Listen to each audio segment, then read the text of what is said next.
జగన్ రాజశేఖర రెడ్డి గారి దగ్గర ఒక ఎమ్మెల్సీ ఎలక్షన్ వచ్చింది. గొర్రెల హరిబాబు నాయుడు అని పోటీ చేశారు. ఆయనకి నేను సపోర్ట్ చేశాను. ఆయన గెలిచాడు. ఆయన కాంగ్రెస్ పార్టీ లీడర్, 12 సంవత్సరాలు డీసీ ప్రెసిడెంట్. ఆయనకి నేను ఎందుకు ఇవ్వకూడదు, ఆయనకి ఇవ్వటం న్యాయం కదా, నాకు అనవసరం, ఇదే నా గొడవ, ఆయనకు అన్యాయం జరిగిపోతుందని నేను నిలబడ్డాను. ఆ ఎన్నికల్లో గెలవటం జరిగింది. ఆ గెలుపుకి నేను కారణమని ధర్మాన ప్రసాద్ నాకు సస్పెండ్ చేయించాడు. మీరే కదా రాజశేఖర ఆ రెడ్డి గెలుపుకి కారణం కారణం మీరే నేనే. కదా. నేనే పార్టీ మరి వ్యతిరేకంగా చేశారు కదా మరి మరి ఆయన కూడా డీసీసీ ప్రెసిడెంట్ కదా, ఆయన ఏమైనా పరాయి పార్టీ వాడు కాదు కదా. అసలు ధర్మాన ప్రసాద్ రావు చేతులు కట్టుకుని నిలబడేవాడు కదా గొర్రెల హరిబాబు నాయుడు దగ్గర. గొర్రెల హరిబాబు నాయుడు అంటే సీనియర్ మోస్ట్ లీడర్. ఆయన దగ్గర పాప ధర్మాన ప్రసాద్ ఏమవుతాడు?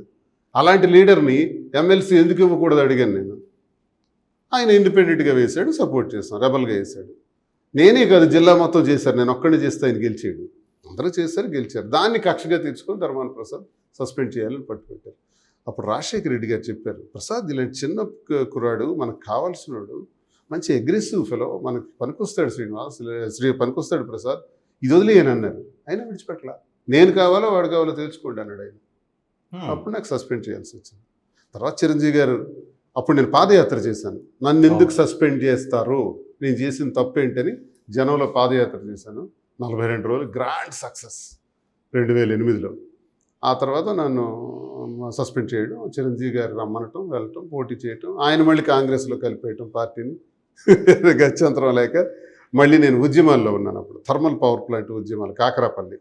అది ఒక 35 గ్రామాలకు సంబంధించినటువంటి రైతులు, మత్స్యకారులు, స్వదేశీ మత్స్యకారులకు సంబంధించి ఒక ఇష్యూ. ఆ ప్లాంట్ అక్కడ పెడితే ఇవన్నీ నాశనం అవుతాయని, అది పెట్టడానికి వీల్లేదు, అది చిత్తడి నేల, ఆ భూముల్లో అవి పెట్టడానికి వీల్లేదని మేము ఫైట్. ఆ ఫైట్లో ఈ ధర్మాన ప్రసాద్ మళ్ళీ మినిస్టర్. వీళ్ళందరూ నా మీద కక్ష కట్టి పోలీస్ ఫోర్స్ పెట్టి నా మీద పోలీస్ ఫైరింగ్స్ కూడా ఓపెన్ చేయించారు. ఇంటికి వచ్చి ఫైరింగ్ ఆర్డర్స్ కూడా ఇచ్చేసినారు. అఫ్కోర్స్ నన్ను అరెస్ట్ చేసేసి ఫైర్ ఓపెన్ చేశారు. ఆ ఫైర్ ఓపెన్ చేస్తే 3 కాలిపోయి చనిపోయారు. అఫ్కోర్స్ ఆ ప్లాంట్ రద్దు అయింది. సెంట్రల్ మినిస్టర్ జయరాం రమేష్ గారు రద్దు చేశారు. విజయం సాధించాం. ఇలా ఎప్పుడు రెబల్గా ఉండే స్వభావంతో బ్రతికేవాడిని. జగన్మోహన్ రెడ్డి గారు అప్పుడు పార్టీ పెట్టడం, మళ్ళీ జగన్మోహన్ రెడ్డి గారు ఆహ్వానం మేరకు వెళ్ళాం. మరి ఆ కుటుంబమే కదా మంది. మళ్ళీ మొదటి స్థానానికి వచ్చేసినాం కదా. ఓ సంతోషంగా ఊపిరి పీల్చుకున్నాం. బ్రహ్మాండంగా ఉంది. జగనన్నతో 2010 పార్టీ ఆవిర్భావం దగ్గర నుంచే కష్టపడుతూ వస్తున్నాం. 14 ఎన్నికల్లో కష్టపడ్డాం, ఓడిపోయినాం. ఆయన ఉద్యమ తీరులో ఓడిపోయిన తర్వాత కూడా పార్టీని నడిపించారు. మళ్ళీ 19లో పోటీ చేసాం. ఎంపీగా నాకు ఇచ్చారు. ఎంపీగా జస్ట్ 3100 ఓట్లు వస్తే గెలుస్తాను రామ్మోహన్ నాయుడు పైన.